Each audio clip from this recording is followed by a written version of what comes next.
필라 기쁨의 교회에 25년 전에 개척하시고 지금까지 담임하시는 우리 박성일 목사님, 필라델피아 웨스트민스터에서 조직 신앙으로 또 교수로 계시는 우리 귀한 목사님, 지난 이틀간 큰 은혜 주셨습니다.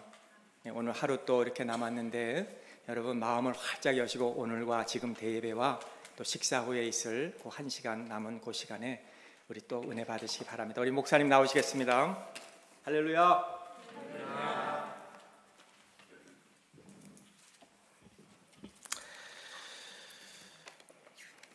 귀한 주일, 이 영광스러운 예배 현장에 또 오늘은 특별히 제가 섬기는 필라델피아 기쁨의 교회 교우들과 함께하지는 못하지만 우리 평강교회 사랑하는 성도들과 함께 하나님 보좌 앞에 나갈 수 있게 된 것을 참 기쁘고 감사하게 생각합니다. 오늘 주님께서 이 말씀의 선포를 통하여 우리 모두에게 하늘문이 열리는 귀한 은혜를 주시기를 바랍니다. 제가 오늘 설교를 어느 정도 할 건지 미리 말씀을 드리고 가겠습니다. 도중에 너무 절망하지 않으시도록. 우리 선배 목사님 한 분이 부흥회나 사경회를 인도하러 가면 마지막 설교는 꼭 15분만 해라. 그래야 다시 부른다. 근데 제가 어차피 다시 올 생각은 안 하고 오늘 그냥 여러분 학교 가면 강의 1시간 듣는다 생각하시고요. 제가 50분에 끊겠습니다. 그러면 지금부터 시작하면은 12시 한 40분에서 45분이면 마칩니다. 그러니까 너무 초조하지 마시고 특별히 오늘의 우리의 텍스트북은 성경이니까 성경을 피시고 하나님께서 보좌로부터 지금 선포하시는 말씀이 너무 부족한 사람이지만 저를 오직 하나님의 말씀의 도구로만 사용하셔서 여러분께 전달되는 귀한 시간이 되었으면 좋겠습니다. 이번에 교회라는 주제로 말씀을 드리고요. 제가 오늘 아침에 또 일찍 눈이 떠서 여러 가지로 이번에 나눴던 말씀에 대한 내용들을 다시 정리를 좀 해봤는데 우리가 믿음 생활의 생태계를 만드는 것이 교회로서 너무나 중요하고 이러한 환경, 이러한 정말 우리의 문화, 교회라고 하는 공동체가 조성되지 않고서는 우리의 신앙을 지킬 수가 없다. 이게 굉장히 강한 다시 한번 마음속에 확신으로 들어왔어요. 오늘날 교회 문화가 또 영어로 얘기하자면 굉장히 톡식합니다. 그러니까 굉장히 독성이 강해가지고 사실상 교회 안에 들어가면 도리어 더 긴장되고 더 싸움박질하고 더 마음에 이 불만과 아주 냉소적인 생각으로 가득 차는 경우들이 많아서 결국 예배는 형식이고 예배는 그냥 혹시라도 은혜를 받는다면 어떤 전체적인 맥락에서 이해되는 것이 아니라 순간적인 감동 정도로 끝나는 이러한 교회의 이 상태가 굉장히 많아서 특별히 이번에 사경회를 오랜만에 하는 이 교회가 이 평강교회는 정말 이 지역사회에서 널리 볼 것도 없어요. 여러분이 먼저 아름다운 영적인 생태계를 이뤄서 마치 아름다운 맑은 물, 호수 안에서 좋은 물고기들이 자라듯이 우리의 신앙이 여기서 성장될 수 있다면 결국은 사모하는 영혼들은 찾아올 수밖에 없는 거예요. 왜냐하면 갈급하거든요. 그래서 그걸 굉장히 오늘 여러분 다시 한번 생각하시되 오늘은 특별히 이 안식과 예배라는 주제로 공동체의 의미를 여러분과 함께 나누려고 합니다. 히브리서 3장과 4장에 보면 굉장히 여러 번 등장하는 단어가 하나님의 안식입니다. 하나님의 안식. 여기에 그의 안식이라고 표현된 말씀이 3장 18절, 4장 1절, 또 4장 3절에는 저 안식이라고 말하고 있지만 동일한 걸 의미하는 거예요. 하나님의 안식. 또 이후에 보면은 시편 95편 11절을 인용하면서 내 안식이라고 말하고 있습니다. 하나님이 말씀하시는 겁니다. 나의 안식. 4장 5절에도 내 안식. 역시 시편 95편 11절 인용하고 있고요. 4장 10절에 또 11절에 저 안식, 이 안식이란 말이 제가 이렇게 보니까 하나님의 안식이 8번 이상 언급이 되고 있어요. 성경을 읽을 때, 무엇을 읽을 때도 마찬가지입니다만은 똑같은 말이 반복되는 것은 강조입니다. 그러니까 지금 이 히브리서 중심에, 이 히브리서는 사실 그렇게 길지가 않아요. 이 전체를 쭉 보시면 여러분이 드라마 성경으로 읽으면요, 드라마 성경으로 들으면서 이 히브리서를 보면 제가 몇 번 해봤는데 1시간이 안 걸리더라고요. 50몇 분 정도에 끝나요. 하나의 장편의 설교예요. 근데 이 설교를 1세기의 교인들이 쭉 그냥 읽는 걸 들었는데 그걸 이해했다 그러면 저는 정말 대단한 것 같아요, 그 실력이.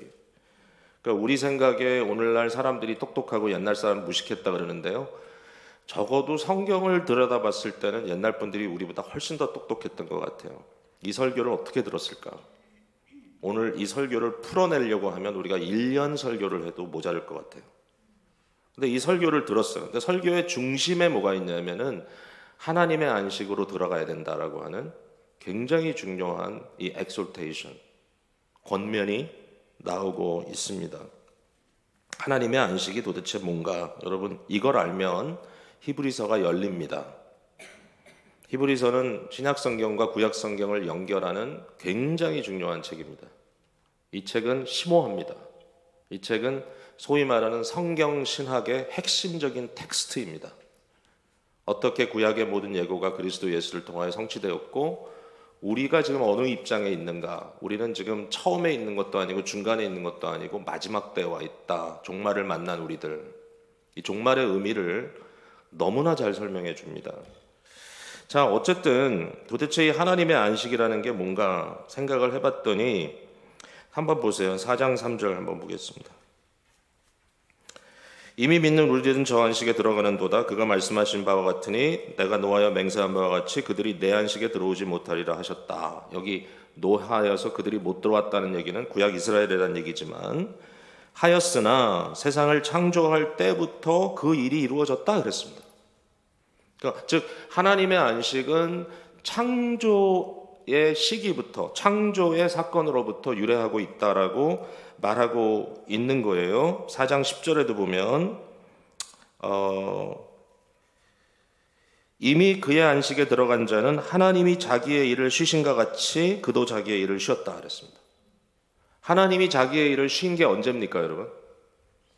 네, 너무 잘 아시죠? 천지 창조하신 사건이 기록되어 있을 때 6번에 걸친 중요한 프레임으로 세상이 창조되죠. 그 창조된 이후에 7번째 날이라고 설명되는 그 프레임에 어떤 일이 벌어지냐면은 하나님께서 안식하셨다라고 하는 굉장히 의미심장한 표현이 등장을 하는 겁니다.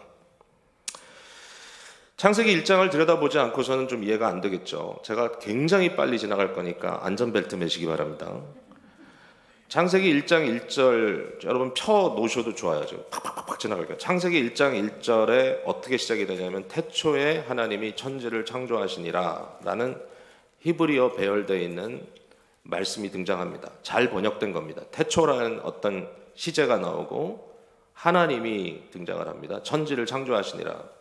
성경은요, 하나님이 어디서부터 언제 시작됐는지를 전혀 언급하고 있지 않습니다. 만물의 시작을 얘기하고는 있지만 하나님은 그냥 그대로 계십니다. 하나님을 변증하려고 하고 있지 않아요. 우리가 아는 대로 창세기는 모세라고 하는 사람의 영향 아래 쓰여진 책입니다. 모세가 하나님을 만났는데요, 호렙산에서 하나님께서 모세를 불렀죠. 그러면서 네가 선 곳은 거룩한 땅이다. 네 신을 벗어라. 여러분 다 기억하죠? 그러면서 모세를 불러서 내 백성 이스라엘을 구원해내라고 다시 바로에게 보내겠다라고 얘기를 합니다. 모세는 바로의 궁궐에서 성장한 사람인데 그가 돌아갔다가는 죽을 것이라고 하는 위기감도 있었을 뿐만 아니라 그는 자기의 힘과 능력으로는 도저히 노예로 살고 있는 이 수많은 이스라엘 백성들을 건져낼 능력이 없다라는 걸 확실하게 알았습니다. 하나님, 다른 사람을 보내소서. 아니, 네가 가야 돼. 하나님, 저는 입술이 둔한 사람입니다. 많은 사람들이 모세는 말을 더듬었다라고 얘기를 합니다. 말을 잘 못했어요. 저는 이게 하나의 축복이라고 생각해요. 왜냐하면은 오늘날처럼 미디어가 발달이 돼서 100만, 200만도 동시에 말하는 한 사람의 음성을 들을 수 있는 시대였다면 모세는 성공할 수 있는 사람이 아닙니다. 미디어 세비하지가 않아요. 모세의 말을 직접 들었다면 사람들이 별로 안 좋아했을 거예요. 뭐 이건 하나의 저의 추측이기도 합니다. 어쨌든 스포크스맨이 있었죠. 아론이라고 하는 사람이. 근데 중요한 건 그거예요. 네가 가라는 거예요. 그랬더니 이제 모세가 하는 말이 첫 번째는 그렇게 하죠. 내가 누구간데, 내가 누구인데 갑니까? 그랬더니 하나님께서 하시는 말씀이 딱 하나였어요. 내가 너와 함께 하리라. 여러분, 이 세상에 우리가 어디에 서든지 무엇을 하든지 그것이 끝장입니다. 주여 제가 뭔데 그걸 합니까? 여러분, 어떤 부르심이 있다 할지라도요, 제가 누군데 이걸 합니까? 만약에 이건 모두가 다 자동이라고 생각하진 않아요. 어떤 사역이나 어떤 부르심에 있어서 하나님이 여러분의 내적 확신과 또 공동체의 확신을 통해서 여러분을 부르셨다는 게 확인되거든. 이 말을 들으셔야 돼. 뭐죠? 하나님이 말씀하시기를 내가 너와 함께 하리라. 그럼 끝이에요. 더 언급할 게 없어. 근데 모세는 또 얘기를 합니다. 뭐라고 얘기합니까? 하나님, 그럼 당신은 누굽니까? 이 무시무시한 질문이거든요. 하나님, 당신은 누굽니까? 당신이 누구길래 나와 함께 하시면 제가 그 일을 할 수 있습니까? 그랬더니 하나님께서 하시는 말씀이 뭐였죠? 나는 야훼다, 야훼. 야훼라는 하나님의 이름을 주셨습니다. 그 이름은 뭐죠? 나는 I am이다. I am. 그냥 나는 있는 자다. 나는 스스로 있는 자다. 이 말은 뭐냐면 모세가 모세되기 위해서는 하나님이 반드시 계셔야 돼요. 하나님이 전제되지 않은 피조세계는 없어요. 저와 여러분은 하나님께 전적으로 의존되어 있는 존재예요. 지금도 하나님께서 스위치를 끄시면 우리는 다 멸망해요. 누구도 교만할 수 없어요. 스스로 똑똑하다고요? 하나님이 여러분 오늘 당신의 영혼을 거두시면 이 모든 것이 네 것이 되겠느냐? 어리석은 부자 되지 마십시오. 하나님이 우리의 스위치를 끄시면 어느 누구도 이 자리에서 반론을 제기할 사람이 없는 거예요. 우리는 전적으로 하나님께 의존된 존재예요. 그러나 하나님은 누구냐? 하나님은 누구에게도 의존하지 않는 분이에요. I am that I am. 나는 스스로 있는 자니라. 그 야훼의 이름을 가지고 가라. 누구도 나를 보증하지 않는다. 나는 어떤 보증자도 필요 없다. 하나님은 가끔 성경에 보면 맹세를 하는데요. 누구 이름으로 맹세하죠? 자기 이름으로 맹세합니다. 왜? 하나님 외에는 맹세할 대상이 없어요. 하나님만이 최후의 보류입니다. 그게 창세기 1장의 선언이에요. 태초에 하나님이 천지를 창조하시니라. 그러니까 이 말씀이요. 2장 4절에 보면 이 구조상 또 번역이나 이런 것들이 조금 다를 수는 있지만 똑같은 말이 반복됩니다. 그때 하나님이 천지를 창조하셨다. 이런 말이 나옵니다. 그때 하나님이 천지를 창조하셨다. 똑같은 말이 반복이 됐어요. 창세기 1장 1절과 2장 4절 B에 가면 이제 히브리 성경으로 얘기하는 겁니다. 우리 성경이 아니고. 그러나 뭐 번역을 하다 보니까 조금 차이가 있을 수 있습니다. 근데 이 24장 B에 가면 그때 태초에 하나님이 천지를 창조하셨다. 우리 성경에는 태초에 하나님이 천지를 창조하실 때에 이렇게 돼 있어요. 그게 앞서 나오죠. 어쨌든 똑같은 말이 반복된다는 것은 히브리 문학 구조에 굉장히 중요한 의미를 갖고 있습니다. 이걸 뭐라고 부르냐면은, 자, 어려운 말 하나 갑니다. 수미상관 구조라고 얘기합니다. 수는 머리고요. 미는 꼴입니다. 그러니까 처음과 끝이 상관되어 있다. 처음과 끝이 동일한 것으로 반복되는 구조. 여러분이 이렇게 생각하면 돼요. 이거는 샌드위치 구조구나. 위에 빵 하나 들어가고 밑에 빵 하나 들어가고. 그러면 그 사이에 들어가 있는 게 되게 중요하겠죠. 왜냐하면 이 빵과 빵 사이에 들어간 그 내용이 이게 뭔지를 설명하는 거예요. 뭐를 설명한다고요? 태초에 하나님이 천지를 창조하셨다는 게 도대체 무슨 의미냐? 자, 하나님이 창조하실 때 어떤 일이 벌어집니까? 첫 설명이 이렇게 나옵니다. 땅이 혼돈하고 공허했다. 이렇게 얘기합니다. 혼돈과 공허가 나오죠. 1장 2절에. 히브리어로 되게 재밌습니다. 토후, 보후. 라임입니다. 라임. 끝자리가, 끝 사운드가 똑같습니다. 토후, 보후. 이 토후라는 말은 뭐냐면은 틀이 없다라는 뜻이고요. 보후라는 말은 뭐냐면 내용이 없다라는 뜻이에요. 여러분 도서실에 갔는데 도서실에 책 틀도 없고 책도 없으면 어떻게 되죠? 아무것도 없는 거죠. 그죠? 이해하셨죠? 땅이 땅이라는 개념이 나오죠. 왜냐하면 사람은 땅에 살기 때문에요. 지금 사람들에게 쓰는 이게 내용이지 뭐 천사들에게 주는 내용이 아니거든요. 그러니까 이 땅을 얘기할 때, 즉 인간이 살고 있는 현장인 이 현실을 얘기할 때 태초는 어떤 상태냐 하면은 도저히 아무도 살 수 없는 상태예요. 어떤 것도 존재하지 않는 상태를 그렇게 표현한 겁니다. 틀도 없고 내용도 없다. 자, 저에게 굉장히 중요한 게 하나 있습니다. 물이 중요합니다. 저는 설교 때 물이 없으면 가끔 목이 맵니다. 자, 근데 이 물을 컵을 보시면 뭐가 틀입니까? 컵이죠. 네, 빨리 대답하세요. 안전벨트 매셨죠? 이 안에 들어있는 내용은 뭡니까? 물이죠. 이게 잘 안 보이긴 해요. 지금 투명한 거라서. 커피였으면 더 좋았을 텐데. 네, 다음 주에 강단에 커피 올리라는 얘기는 아닙니다. 여러분, 제 손에 지금 컵과 물이 있습니다. 틀도 있고 내용도 있습니다. 근데 만약에 틀도 없고 내용도 없으면 컵이 있습니까? 없습니까? 없죠. 태초에 땅이 있었다. 근데 그 땅이 혼돈하고 공허했다. 그러면서 거짓말로 요 성경을 해석할 때 천지창조가 1장 1절에 벌써 있었고 1장 1절과 1장 2절 사이에 영적 존재의 타락이 있었고 그리고 2장으로 넘어가면 또다시 창조가 된다 그래가지고 처음에 창조를 3번 한다라고 얘기하는 이상한 이단들이 있습니다. 그런 이상한 얘기 들으면 오 되게 재밌네 이러면 안 됩니다. 여러분. 아 이건 순 거짓말이다. 왜냐하면 성경은요 문학이기 때문에 문학적인 구조로 이게 의미가 있다는 걸 이해하고 읽어야지 마치 무슨 뭐 과학책 읽듯이 어떤 과학책의 뭐 포뮬라 읽듯이 그렇게 읽어가지고는 답이 나오질 않아요. 이건 문학적 구조입니다. 자 그러면 왜 혼돈과 공허를 얘기하느냐 하면 왜 formless and empty를 얘기하냐면 그 다음부터 벌어지는 6일간의 창조가 바로 이것을 채우기 때문이에요. 자 빨리 갑니다. 첫째 날 틀을 만듭니다. 무슨 틀? 빛과 어둠. 둘째 날 틀을 만듭니다. 뭐 하늘의 물과 아래의 물, 즉 뭐죠? 대기와 바다. 세 번째 날 뭘 만듭니까? 바다 가운데 묻이 들어갑니다. 땅이. 틀입니다. 틀. 빛과 어둠, 대기와 바다, 땅. 됐죠? 1, 2, 3. 자, 4, 5, 6 마칩니다. 4. 빛을 채우는 항성이 등장합니다. 태양. 어두움을 채우는 항성이 등장합니다. 달과 별들. 인간의 observation의 관점에서 얘기하는 겁니다. 지금 과학책 아닙니다. 이거는. 그 당시 사람들이 이해할 수 있는 고대적 코스몰로지로 얘기하는 겁니다. 우주관으로. 자, 그 다음에 5번째 날을 뭘 채울까요? 대기와 바다를 채워야 되겠죠. 하늘에 날아다니는 모든 조류들이 등장합니다. 새들이. 그 다음에 바다를 가득 메우는 모든 어류들이 등장합니다. 각자 자기 종류대로 지었다고 했습니다. 그 다음에 6번째 날은 뭐가 등장하겠어요? 당연히 땅을 채우는 게 등장했겠죠. 땅에 기는 모든 짐승들이 등장을 했습니다. 1, 2, 3, 4, 5, 6. 하나님께서 폼을 만드시고 하나님께서 내용을 채우시니까 하나님 보시기에 좋았더라. 이게 창조입니다. 자, 다 창조했어요. 하늘과 땅의 대력이 일어납니다. 근데 이제 여기 한 가지 빠진 게 인간이죠.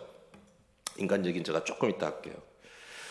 하나님이 모든 것을 창조하시고 나서 적어도 인간 창조에 대해서 굉장히 획기적인 것 한마디만 말씀드리면 모든 창조 피조물은 다 그 종류대로 종류대로 얘기하다가 갑자기 인간 창조로 왔을 때는 우리의 형상대로라고 하나님 얘기합니다.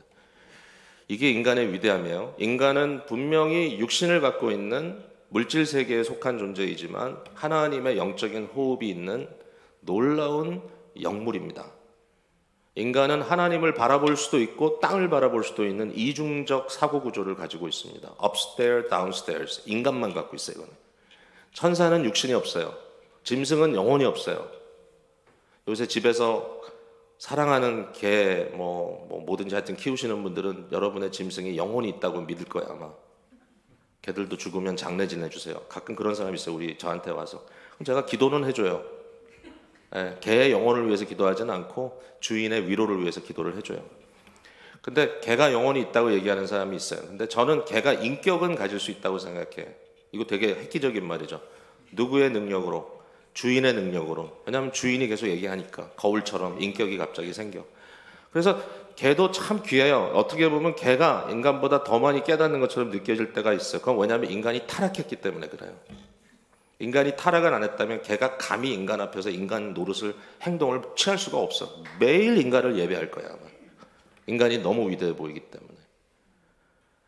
자, 어쨌든 하나님이 모든 것을 창조하신 이후에 7번째 날을 맞이하는데 7번째 날을 블레싱 하시고 7번째 날을 어떻게 하셨냐면은 하나님께서 안식하셨다고 써 있습니다.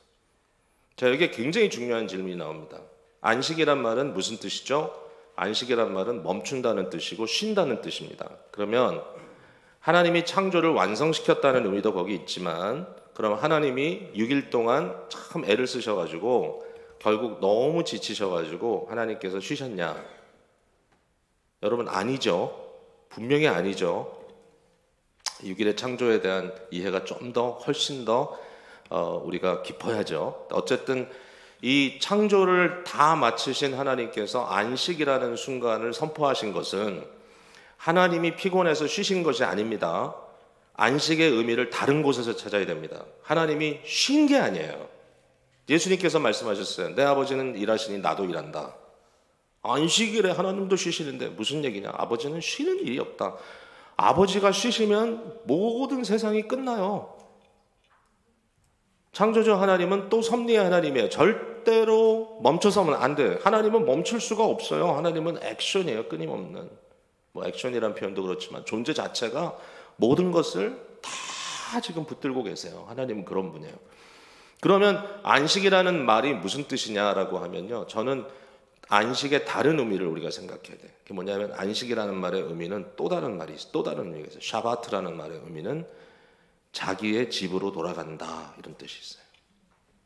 coming home. 여러분, 휴일이 되면 여러분 집으로 돌아가죠.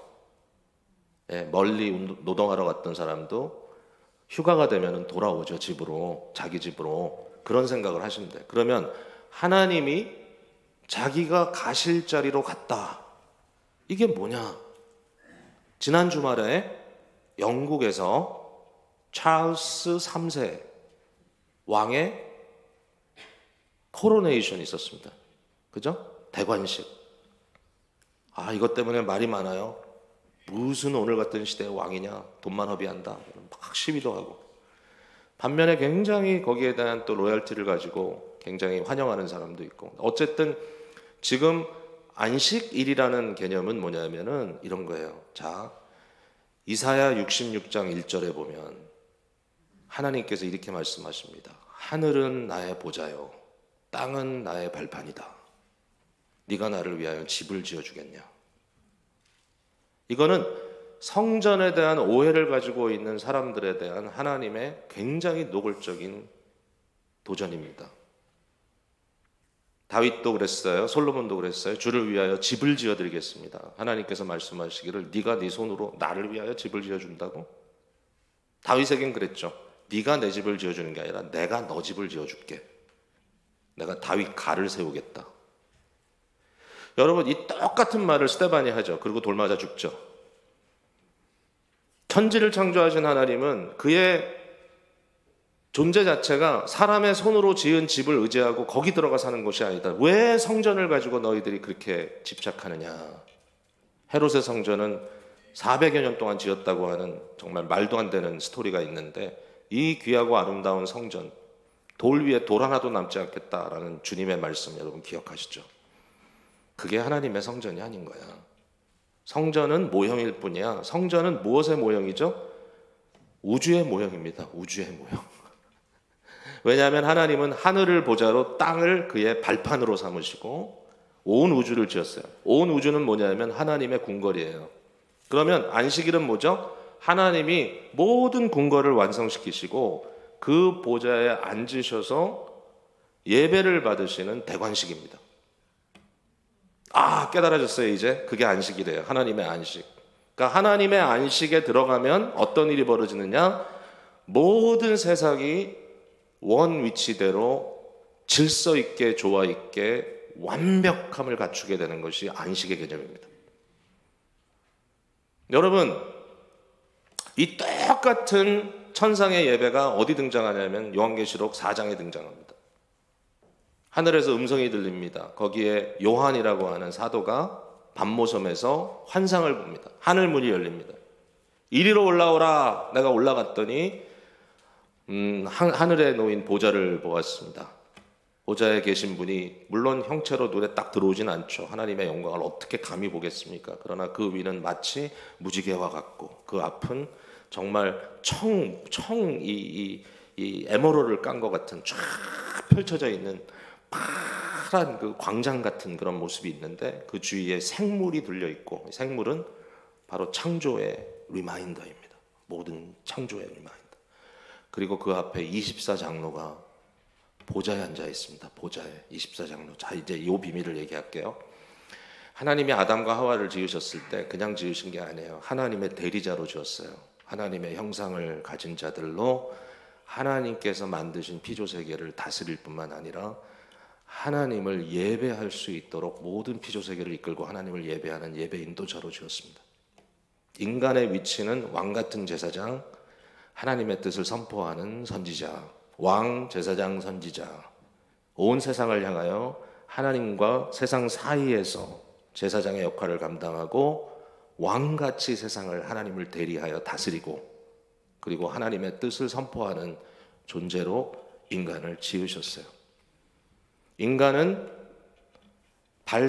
발광체가 아닙니다. 발광, 그러니까 빛을 발하는 존재가 아니라 반사체입니다. 반사, 뭐죠? 하나님의 영광을 비춰내는 존재. 이러한 존재로 지으셨어요. 24장로라는 의미는 뭐냐면 구약의 12지파와 신약의 12사도를 의미하는데 이것은 곧 하나님께서 택하신 새로운 인류, 그리스도 안에 세움받은 제2의 인류입니다. 그것은 구약, 신약, 결국 뭐죠? 하나님께서 택하신 백성들, 인간을 의미합니다. 인간, 참인간, true humanity. 이 true humanity가 어디에 앉았다고요? 보좌에. 왜? 하나님이 그렇게 지었어요, 처음부터. 인간은 왕 같은 제사장들이에요. 인간은 아무 데서나 머리 숙여서는 안 돼. 이 세상은 물질과 권력과 쾌락으로 여러분을 정복하려 할 겁니다. 세상의 돈은 여러분의 멱살을 잡고 흔들면서 내게 복종하라 합니다. 수많은 사람들이 돈 앞에 무릎을 꿇었습니다. 돈 앞에 무릎을 꿇었기 때문에 옴짝달짝 못하고 인생을 비참하게 끌려다니며 살아가는 사람이 한둘이 아닙니다. 쾌락과 권력에 빠져서 여러분, 우리가 아무리 우리의 인생이 잘 간다 그래도요, 우리의 교회가 아무리 평안하다 그래도요, 절대로 내향화되어서 inward, ingrown 되어서 더 이상 아무것도 도전할 수 없는 완전히 맥 빠진 인간으로 살아가면 안 됩니다. 교회가 끊임없이 도전해야 합니다. 왜? 우리는 인간이기 때문에. 우린 왕 같은 제사장이기 때문에. 여러분, 그 활동력을 상실할 때 결국 우리는 아주 편안한 컨트랙트를 서로 맺고 서로 그냥 대강 하면서 끝납니다. 성령의 역사는 생명을 살리는 역사고 성령의 생태계는 여러분이 끊임없이 성장할 수밖에 없도록 만드는 그런 것이에요. 왕 같은 제사장이 인간을 세우시고 그들의 예배를 받으시기에 합당합니다. 인간은 하나님을 예배합니다. 자, 제가 요한계시록 4장에 24장로가 예배하는 말을 읽어드릴게요. 여러분 한번 들어보세요. 11절입니다. 우리 주 하나님이여 영광과 존귀와 권능을 받으시는 것이 합당하오니. 이 합당이란 말이 되게 중요하거든요. 영어 성경에는 worthy are you to receive glory, honor and power. 모든 세상의 영광과 존귀와 권능을 하나님께서 받으시는 것이 worthy합니다. 합당합니다. 왜? 주께서 만물을 지으신지라 만물이 주의 뜻대로 있었고 또 그 지으심을 받았나이다. 여러분, 성경 전체가 수미상관 구조예요. 성경 전체가. 성경의 완벽한 창조로서의 에덴 동산의 어떤 그 city, garden, 템플인데 garden이에요. 성전인데 그게 하나님과 동행하는 성전인데 그게 동산, 정원이에요. 가든이에요. 근데 마지막에 보면 시리 템플이 등장하죠. 새 예루살렘이 하늘로부터 내려오는데 그것은 도성이라 했습니다. 도성. 그러나 성전입니다. 거기는 성전에 건물이 없어요. 왜? 하나님 자신이 성전이시기 때문이라 그랬습니다.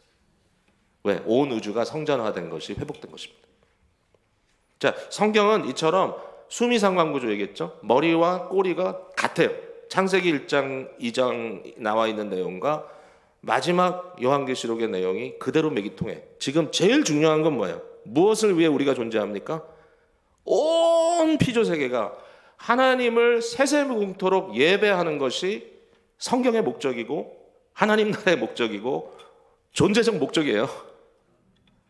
사람의 제일 된 목적이 무엇이뇨? 웨스트민스터 소유리 문답 1문. 1답이 뭡니까? 인간의 제일 된 목적은 하나님을 영화롭게 하고 그로 인하여 즐거워하는 것이다 그랬습니다. 여러분, 하나님을 영화롭게 하고 그로 인하여 즐거워하는 것. 하나님이 하나님 되심을 우리가 뭐 하나님께 뭘 더 드리겠어요? 그냥 말하는 것밖에는. 그죠? 우리가 억지로 힘들게 하나님을 영광되게 하려고 애쓸 필요 없어요. 하나님은 이미 영광스러운 분이에요. Already glorious. 그러면 내가 하나님을 영광되게 하는 건 뭐죠? 그를 인정하고 You are worthy. 하나님 worthy합니다. 하나님은 합당합니다. 우리의 모든 찬양과 존귀와 영광을 받으시기에 합당합니다. 합당하신 하나님을 인정하고 그로 인하여 즐거워하는 것. 예배의 기쁨이 여기 있습니다. 이게 모든 세상을 지으신 하나님의 궁극적인 목적이에요. 여러분, 하나님의 나라가 완성될 때 우리는 정말 잔치예요, 잔치. 그런 페스티벌이 없어요. 예, 제가 말씀드렸죠. 첫날 교회는 행진이 아니다 춤이다. 행진이 아니라 춤이다. 교회는 댄스다, 댄스. 언젠가 우리가 온 우주를 뒤덮는 삼위일체 하나님의 이 월스에 따라서 저와 여러분도 거기에 조인하면서 같이 온 우주를 휩쓸며 춤추는 날이 올 거란 얘기예요. 위대한 버룸 댄스가 열릴 겁니다, 여러분. 요새 춤 좀 연습 좀 해놓으시죠. 삼위일체 하나님의 위대한 우주적 코스믹 댄스가 결국 우리를 위하여 예비되고 우리를 위하여 지금도 현장 진행 중이다. 자, 제가 간단하게 이제 말씀을 갖고 또 넘겨볼게요. 아담과 하와가 이 놀라운 안식의 초대가 됐습니다. 하나님의 나라, 하나님의 보좌, 하나님의 다스리심. 근데 망했습니다. 왜? 심각한 오류를 범했죠. 우상숭배에 빠졌습니다. 피조물인 뱀을 우상했습니다. 어떻게 해요? 우상화했습니다. 왜? 그의 말을 듣고 순종했습니다. 하나님의 말을 버리고 뱀의 말을 듣고 순종했습니다. 또 자기 스스로를 우상화했습니다. 내가 하나님처럼 되리라. 먹음직도 보암직도 지혜롭게 할 만큼 탐스럽기도 하다라고 하는 결론을 스스로 내리고 하나님의 말씀을 거역하고 자기 뜻대로 행했습니다. 그 다음에 또 이 안식에 초대된 사람들이 히브리서에 의하면 이스라엘 백성들이었습니다. 그들은 구원의 모형으로 우리에게 이 마치 그림책처럼 구약 성경이 전개되어 있는데 저들의 출발, 홍해를 가르고 세례를 받음으로 하나님의 부름받은 백성으로 세워지고 시내산 앞에 세워짐으로 예배 공동체로 부름을 받고 그들은 40년 동안 성화 공동체로 정말 그 옛사람이 죽고 새사람이 살아나고 결국은 가나안에 정복하는 것까지 가는데 문제는 뭐냐면 세상의 모형은 모형일 뿐 그들도 안식에 들어가지 못했다는 겁니다. 만일 여호수아가 그들에게 안식을 주었다면 더 다른 안식의 의미가 없지 않겠느냐. 4장 8절에 오늘 우리가 9절부터 읽었는데 만일 여호수아가 그들에게 안식을 주었더라면 그 후에 다른 날을 말씀하지 아니하셨으리라. 이게 무슨 얘기인가 하면 시편 95편에 보면 안식을 얘기하면서 하나님의 안식에 들어가는 것을 얘기하면서 오늘이란 말이에요. 오늘, today. 만일 오늘 너희가 그의 말씀을 듣거든 너희의 마음을 딱딱하게 굳어지게 하지 말고 하나님의 부르심에 응해라. 만일 오늘 하나님이 너희를 부르신다면 하나님의 안식으로 여러분을 초대한다면 그 안식에 들어가라. 우리를 부르신다는 거예요. 여호수아도 그것을 이루지 못했어요. 근데 여호수아라는 이름이 재밌습니다. 여호수아라는 이름과 호세아라는 이름과 예수라고 하는 이름은 동일합니다. 여호수아, 호세아, 예수 동일한 이름. 그러니까 우리에게는 진정한 여호수아 또 진정한 모세. 사실 3장 앞부분에 보면 모세보다 위대하신 분. 모세가 만일 집이라면 집을 지키는 자라면 예수님은 그 집을 진 사람이다. 예. 모세와는 비교할 수가 없다. 이런 위대한 일들이 우리 앞에 있었다는 겁니다. 오늘입니다. 오늘. today. 이 today라는 말은 굉장히 미스테리어스합니다. 어제도 아니고 내일도 아니고 오늘입니다. today, 지금 이 순간에 내 안식으로 들어와라. 여러분, 마음을 닫고 안식으로 안 들어가야 됩니까? 들어가야 됩니까? 하나님의 다스리는 현장을 인정하고 그를 예배하고 그를 높여드리는 바로 이 천상의 예배의 현장에 우리가 들어가야 됩니다. 오늘 초대받았습니다. 오늘 today. 오늘입니다. 또 기회가 있어요, 우리에게. 내일 today가 올지는 모르겠어요. 그 다음 날 또 today가 우리에게 있을지 모르겠어요. 그러나 오늘 우리에게 이 기회가 주어졌다면 너희는 너의 마음을 굳게 하지 말고 마음을 닫지 말고 하나님께 응답하라. 과연 마지막에 부름받은 저와 여러분이 이 안식에 들어갈 것인가? 저는 들어간다고 봅니다. 그리고 이미 들어갔다고 봅니다. 이미. 히브리서 4장으로 돌아왔어요. 우리가 이 안식에 들어가기를 힘쓰자 그랬습니다. 어떻게 우리가 하나님의 안식을 누릴 것인가? 자, 이제 어플리케이션처럼 여러분이 받으면 됩니다. 첫 번째는 뭐냐면 은혜의 보좌 앞으로 나아가는 겁니다. 은혜의 보좌 앞으로. 하나님의 보좌는 우리를 위하여 활짝 열려 있어요. 은혜의 보좌 앞으로. 하나님의 보좌는 진노의 보좌, 우리를 망하도록 하는 멸망의 보좌가 아니라 하나님의 보좌는 우리를 용납하시고 우리를 긍휼히 여기시고 우리를 사랑하시는 하나님의 은혜의 보좌로 열려 있습니다. 지성소로 들어가라. 이걸 우리가 어떻게 경험하죠? 자, 오늘 본문에 보니까 두 가지로 경험합니다. 하나는 뭐냐면은 하나님의 말씀을 통하여 경험합니다.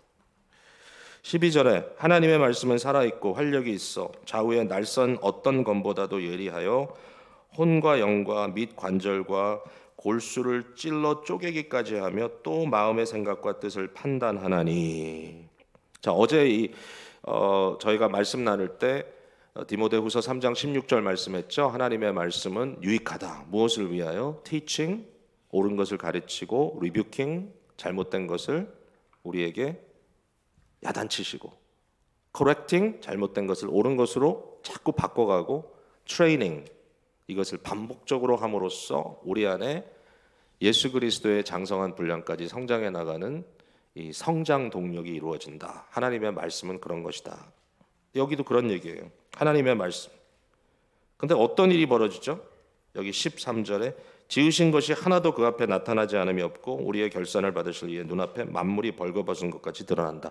여러분, 하나님이 창조하신 모든 피조세계는 하나님의 눈앞에 완전하게 드러나 있는 거 아시죠?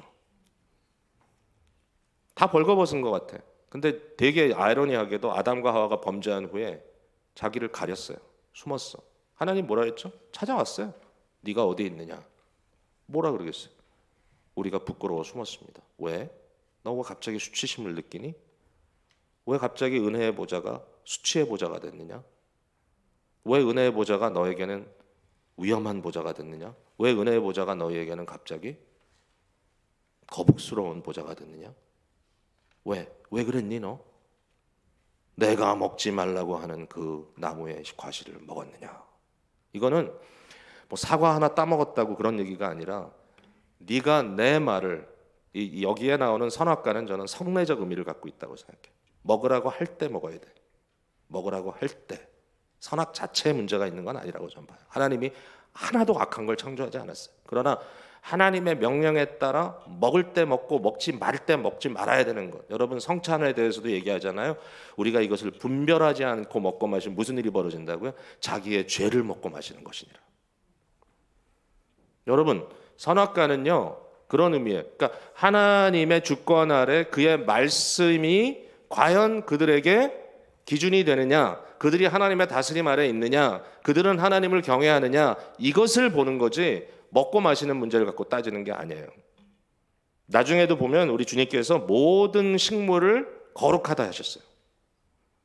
하나님이 뭐 이거 먹지 말라 저거 먹지 말라, 이 모든 것은 구별의 의미이고 구약 성경에도 이스라엘 백성들의 어떤 구별됨, 세상 민족과는 다르다는 것을 보여주기 위한 사인일 뿐이지 본질적으로 그렇지 않아. 그러니까 어떻게 했어요? 나중에 하나님께서 고넬료의 집에 보내시는 모세에게, 베드로에게 하늘로부터 보자기가 내려와서 온갖 네 발로 기는 것들이 있어. 부정한 것들이. 이것을 잡아 먹어라. 베드로가 말하기를, 주여, 저는 어려서부터 부정한 것을 먹어본 적이 없습니다. 하나님 뭐라 했어요? 내가 깨끗하게 한 것을 부정하다고 하지 마라.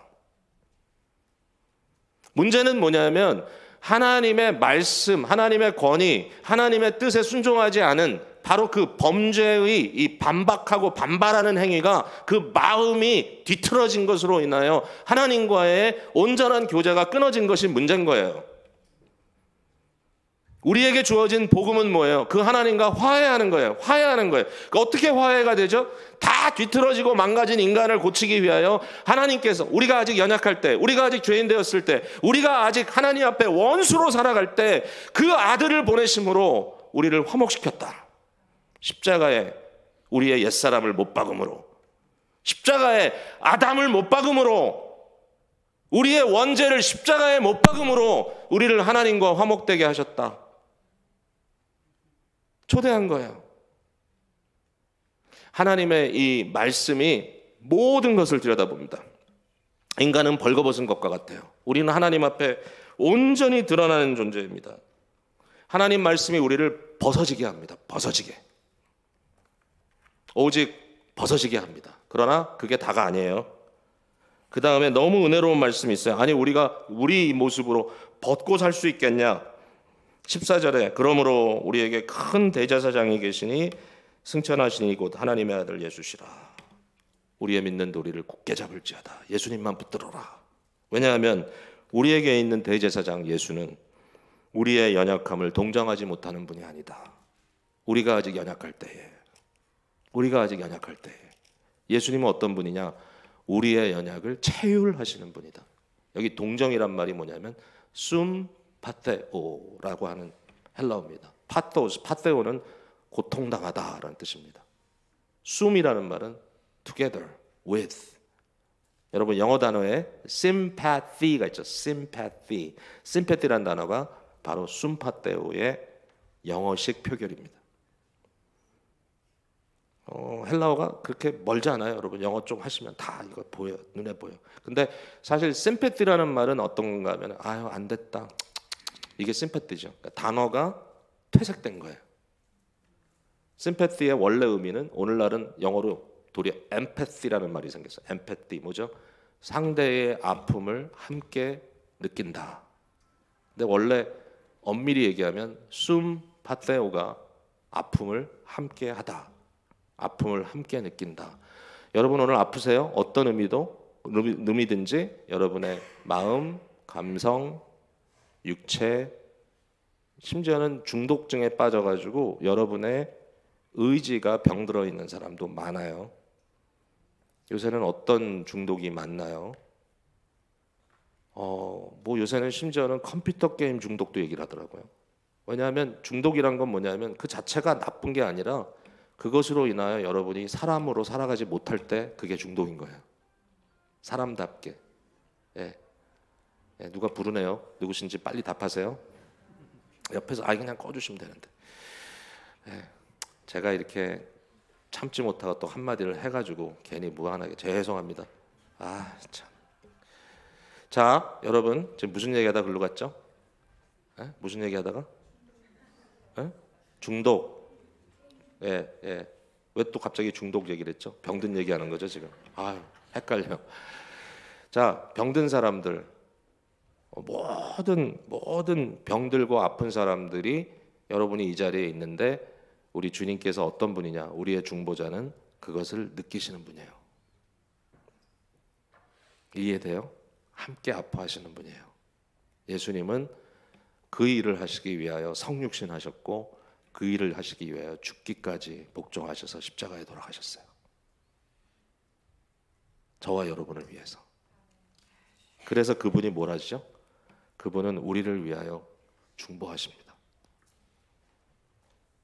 그래서 이제 이 부분은 이제 뭐냐면은 자, 말씀에 대한 얘기는 벗기는 거죠. 하나님은 모든 것을 우리를 그대로 있는 대로 다 벗길 수 있는 분이다. 말씀은. 근데 그리스도 예수는 어떤 분이에요? 그의 의로 덮으시는 분이에요. 벗기고 덮어짐. 그리고 어떤 일이 벌어졌습니까? 여러분 잘 아시죠? 예수님께서 십자가상에서 다 이루었다라고 고함을 지르셨을 때 성전의 휘장이 쫙 찢어졌습니다. 어떻게 했죠? 성소의 문이 활짝 열렸습니다. 활짝 열렸어요. 이 얘기가 히브리서에도 나와요. 제가 읽어볼게요. 히브리서 10장 19절. 그러므로 형제들아 우리가 예수의 피를 힘입어 성소에 들어갈 담력을 얻었나니, 컨피던스를 얻었대요. 그 길은 우리를 위하여 휘장 가운데로 열어놓으신 새로운 길이요 휘장은 곧 그의 육체니라. 예수 그리스도의 육체가 찢어질 때, 사실 이 찢어진다는 의미도, 이 갈라진다는 의미도 언약이라는 단어에서부터 나옵니다. 언약의 희생제물로 예수님께서 찢어지셨을 때 그 찢어진 그 틈으로 하나님의 보좌가 우리 앞에 활짝 열렸다. 은혜의 보좌 앞으로 나아가는 것, 그게 바로 성도의 삶입니다. 성도의 삶.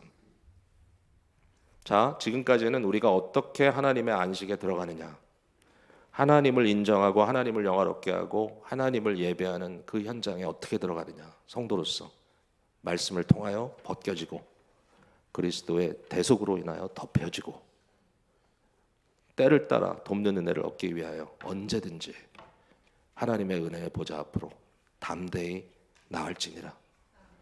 주님과 여러분의 교제의 길이 활짝 열렸어요. 이게 안식이에요. 여러분 들어오시겠어요? 안 들어오시겠어요? 오늘 today 주님의 음성을 네가 듣거든 do not harden your heart. 너의 마음을 굳게 하지 말고, 딱딱하게 마음을 만들지 말고, 그 마음이 녹아지고 깨어지고 부서져서 우리를 오늘도 초대하시는 하나님의 초대 앞으로 감사함으로 나아갈지니라. 그러므로 우리가 은혜를 받자. 이 히브리서의 결론 중에 하나인데, 은혜를 받자라는 말의 다른 의미는 그러므로 우리가 감사하자. 그러므로 우리가 감사하자. 이게 우리에게 주신 하나님의 현실적인, 우리에게 주신 놀라운 은혜여 복이다. 자, 이제 제가 말씀드린 시간 리밋이 5분 남았습니다. 근데 중요한 얘기 하나만 하고 마칠게요. 제가 여기 오니까요, 여러분이 이 공중 예배, 이 퍼블릭 월십을 너무 아름답게 드리시는 모습에 제가 감동받았어요. 제가 어제 그랬잖아요. 늦게 오는 사람이 없다고, 이 교회는. 목사님이 뒤에서 종을 땅 치고 들어오네요. 야, 멋있어요. 만복의 근원 하나님 부르는데 찬양대가 가운을 입고 쫙 들어오고, 앞에 예배 인도자들이 쫙 들어오고, 그리고 나서 정말 물 흐르듯이 하나에서 열까지 쫙 진행이 되는 모습을 보고, 야, 여기는 예배 드릴 줄 아네. 근데 여러분, 제가 놀라운 비밀 하나만 전달하고 오늘 마칠게요. 이 공적인 예배는요, 퍼블릭 월십은 저는 저희 교회에서 예배라는 단어를 굉장히 귀중하게 생각해요. 여러분도 그러실 거예요. 그래서 예배라는 단어는 오직 주일 공예배에만 써요. 그래서 금요일 밤에 집회는 집회예요. 가정에서 드리는 거는 경건회예요. 새벽에 하는 것은 새벽 기도회예요. 근데 예배는 주일 한 번이에요. 물론 예배를 반복해서 드릴 수밖에 없지만 주일 예배는 너무 중요해. 공적인 예배, 퍼블릭 월십. 퍼블릭 월십은요, 왜 퍼블릭인가 하면요, 안 오면 죽는 거예요.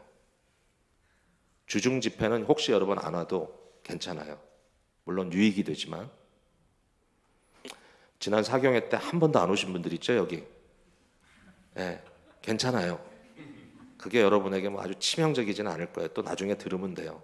근데 주일 예배는, 공예배는 빠지면 교회 멤버십이 상실될 수 있는 거예요. 그게 원래 예배의 의미예요. 왜? 여러분 한 사람이 빠지면 교회 축이 나요.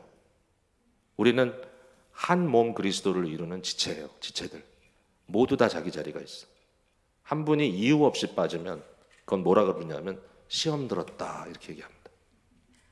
예배는 너무 중요해요. 근데 그 예배가 중요한 이유는 뭐냐면, 여러분 요건 제가 보여드릴게요. 히브리서 12장으로 한번 가보세요. 오늘 그리스도 예수를 통해서 우리에게 나타나는 공동체 예배는 어떤 예배인가 하면요, 더 이상 우리가 세상 성전에서 드리지 않는다 그랬죠. 세상 성전은 모형일 뿐이에요. 하나님은 하늘의 보좌를 피시고 하나님은 땅을 발판으로 삼으셨어요. 예수님께서 뭐라 그랬어요? 이 종말적 현실, 그러니까 하나님께서 모든 것을 완성하시고 좌정하신 이 현실은 지금도 영원하다. Still going on. 여러분, 종말이라는 것은 하나님의 목적이 이루어지는 것인데요, 다시 말씀드릴게요. 종말은 시간적인 끝이 아니라 하나님의 목적이 성취된 것을 종말이라고 부릅니다. 그 종말의 현장은 이미 있습니다. 어디에? 하늘에. 하나님의 보좌에. 왜? 예수님께서 말씀하셨잖아요. 뜻이 하늘에서 이루어진 것 같이 땅에서도 이루어지이다. 우리의 세상 공간에는 아직도 하나님의 뜻이 온전히 이루어지지 않았기 때문에 갈등 구조가 있지만, 하나님의 보좌 펼쳐 있는 하늘에는 모든 것이 창조의 현실처럼 완벽한 조화 가운데 있습니다. 요한계시록 4장에 나오는 예배의 현장은 지금도 진행형입니다. 근데 그 자리로 오늘도 목사님이 예배로 부르죠. 다 같이 묵도함으로 예배를 시작하겠습니다. 그러면 하늘에서 음성이 들리는 거예요. 이리로 올라오라. 들었잖아요, 여러분이. 그리고 경건한 마음으로 예배에 임했잖아요. 근데 우리의 예배 자리가 중요해요. 12장 18절, 너희는 만질 수 없고 불이 붙은 산과 침침함과 흑암과 폭풍과 나팔 소리와 말하는 소리가 있는 곳에 이른 것이 아니라, 굉장히 장황하게 얘기를 했지만 여기가 아니다. 이건 뭐죠? 시내산을 얘기합니다. 이 땅에 임하신 하나님의 보좌. 시내산 상에 하나님이 임재하셨어요. 네. 성령의 불이 펄펄 탑니다. 이것은 하나님께서 인간을 만나시기 위해 내려오신 현장이 맞습니다. 그러나 그리스도 예수를 통하여 진정한 하늘 지성소의 문이 활짝 열려 더 이상 그곳으로 가는 길이 막히지 않은 믿음의 놀라운 상상력을 발휘해서 하늘 보좌에 계신 하나님의 그 영광스러움을 볼 수 있는 기가 막힌 영적인 안목이 열려있는 저와 여러분에게 더 이상 땅의 성전이 없어요. 하나님이 이것을 위하여 내려와서 여러분에게 불을 붙이지 않아요. 우리는 어디에 있습니까? 22절에 그러나 너희가 이른 곳은 시온산과 살아계신 하나님의 도성인 하늘의 예루살렘. 모이기를 패하는 자들의 버릇처럼 하지 말고 그날이 올수록 더욱 사랑으로 열심히 우리가 모이자. 왜? 뭐예요? 예배를 위해서. 어떤 예배입니까? 천상의 예배입니다. 예배는 개인이 드리는 게 아니에요. 원래 예배는 공동체입니다. 같이 드리는 겁니다. 하나님의 보좌 앞으로 들림받는 겁니다. 어떤 얘기인가 하면요, 이런 거예요. 오늘 하나님은 우리를 어디서 부르시냐면 하늘 보좌에서 부르십니다. 하늘 보좌에서 이리로 올라오라. 예배로 들어가는 그 순간에 이리로 올라오라는 음성을 듣고 우리가 믿음으로 하늘 보좌 앞으로 올라가서 거기에서, 여기 보면 쭉 나옵니다. 천군 천사들과 앞서가신 거룩하여진 영혼들과 우주적 교회입니다. 누가 있다고요? 작년에 돌아가신 저희 어머니가 거기 계십니다. 우리가 영적으로는 제가 매주일 공예배를 통하여 어머니와 함께 한 보좌에 계시는 하나님을 예배하고 있습니다. 과거와 현재, 미래도 포함될 거예요. 어떻게 보면 완전한 예배의 현장. 여러분 되게 헷갈리시나요? 아니요, 이건 대단해요. 주일 예배를 올 때마다 여러분은 하늘의 지성소로 들려 올라간다는 믿음을 갖고 오셔야 돼요. 정시에 오는 게 너무 좋아. 우리 교회 분들을 보면 굉장히 많은 분들이 예배 다 시작하고 컬트 월십 다 했는데 그때 들어오셔. 버스는 떠났어요. 버스는 떠났어. 무슨 얘기인지 모르시네. 들려 올라갔는데 우리가 들려 올라가 같이 가야죠. 하늘 보좌로. 제가 우리 교회 기도 인도하시는 장로님들과 또 집사님들께 부탁하는 게 있어요. 우리 예배 인도할 때, 예배 기도할 때 이렇게 기도하지 마세요. 주여 이곳에 임하셔서 우리의 예배를 받으소서. 그렇게 하지 말고 이렇게 기도하세요. 주여 우리의 믿음의 눈을 활짝 여시사 오늘도 부르심에 따라 하늘 성소를 향하여 주의 보좌 앞으로 들려 올라가요. 온 우주와 함께 예배하는 귀한 주의 백성들 되게 하옵소서. 제가 시간 약속을 했는데 2분 지났네요. 이 한 가지 꼭 얘기하고 싶은데 할까요 말까요? 아유, 감사합니다. 저희 교회 개척하고요. 요거 하고 끝낼게요. 진짜 개척하고요. 정말 그 개척이 맨 땅에 헤딩 같은 개척이었어요. 그러니까 이제 교육자 세 가정이 같이 개척에 참여하기로 하고 우리가 같이 이제 시작을 했는데, 성도는 하나도 없어요. 말 그대로 뭐 개척 멤버가 없어요. 개척 준비도 한 적이 없어요. 그냥 그 전주일에 한번 연습하는 예배를 드렸어요. 그럴 이유가 있었어요. 왜냐하면 그 지역의 어떤 상황상 제가 조금이라도 잘못하면 어떤 교회에 좀 피해를 입히는 것 같은 그런 위기감도 있었고, 그런 얘기가 있었기 때문에 제가 굉장히 그래서 개척 준비는 안 한다, 개척 멤버는 없다, 예배를 딱 시작하고 나서 어떻게 될지 그거는 하나님께 맡긴다. 그래가지고 예배를 시작을 했는데, 영어권 예배, 한어권 예배를 동시에 이제 시작을 했어요. 주일마다 2번 드리는데, 영어권 예배는 어떻게 알고 왔는지 한 20명 정도가 이제 와가지고 예배 공동체가 이루어졌어요. 근데 한어권 예배는 처음에는 신학교에서 한 달을 드렸는데, 교회 안 나가던 신학생들이 와서 예배를 드리더라고요. 그리고 나서는 딱 어디 지역으로 가버리니까 아무도 안 와. 예배를 드리는데 교육자 가족만 앉아 있어요. 처음 얘기해요. 근데 그때 제가 이전에 섬기던 교회에 집사님 몇 분이 예배 때, 오후 예배니까 거기서 오전 예배를 드리고 오후에 이제 거기를 찾아온 거예요. 예배 드리러. 그러니까 예배를 드리러 온 게 아니라 예배를 지원하러 왔어요, 이분들이. 그래가지고 앉아가지고 이제 예배를 드리는데, 둘러 보니까 사람이 하나도 없잖아요. 그러니까 예배가 끝나고 나서 저한테 와서 하는 말이, 목사님 30명만 있으면 해볼만 할 텐데 30명이 안 돼가지고 이거 예배가 되겠냐. 이제 그러면서도 좀 안타까우니까 제 손을 딱 붙들고 하는 말이, 목사님 기죽지 마세요. 꼭 성공할 겁니다. 제가 그 말을 듣는데 너무 기분이 나쁘더라고. 목사님 기죽지 마세요. 성공할 겁니다. 근데 문제는 뭐냐면은, 그때쯤 됐을 때 저희 교회 오기 시작한 교인 한 분이 있었어요. 물론 이제 부부가 같이 왔어요. 지금도 이제 남편은 돌아가시고 이제 아내만 계시는데, 그분이 권사님인데 그 얘기를 들으시더니 본인도 저를 위로한다고 저한테 오시더니, 목사님 성공할 겁니다 그러면서 위로해주고 갔어. 근데 제가 너무 자존심이 상했어. 내가 뭐 사람이 없어서 내가 뭐 문제가 있나 지금? 이게 뭐가 문제인가? 이게 이제 어떻게 보면 좀 이제 그런 정도의 옥이나 이런 게 없으면 개척을 못해요, 여러분. 패배감에 쌓인 사람은 개척을 못해요. 매주마다 새로운 도전이에요. 근데 제 마음에 확신이 있었어요. 저는요, 그때 사람이 몇 명이든지 간에 지금처럼 설교 안 했어요. 그때는 목소리를 최고로 올려가지고 수천 명이 앉아 있는 것처럼 설교했어요. 너무 좋았어요. 저는 부목사로 있으면서 찍소리 못하다고 사는 게 너무 피곤했어요. 저는. 그래가지고 설교를 할 수 있다는 게 얼마나 좋은지, 복음을 복음처럼 전할 수 있고, 하나님의 말씀을 하나님의 말씀처럼 전할 수 있고, 율법주의, 권위주의 이런 거 말고 정말 복음의 메시지를, 하나님의 말씀을 그리스도 중심적으로 전할 수 있다는 자체만 가지고도 막 흥분되는데, 저한테 와서 앞으로 성공할 겁니다, 지금은 실패자입니다, 이렇게 얼마나 자존심 상해. 제가 성도들께 이렇게 얘기했어요. 나중에 그 다음 주일날 자꾸 제가 앞으로 성공할 거라는데, 제가 여러분께 말씀드린, 지금 여기 한 3-4명 앉아있죠?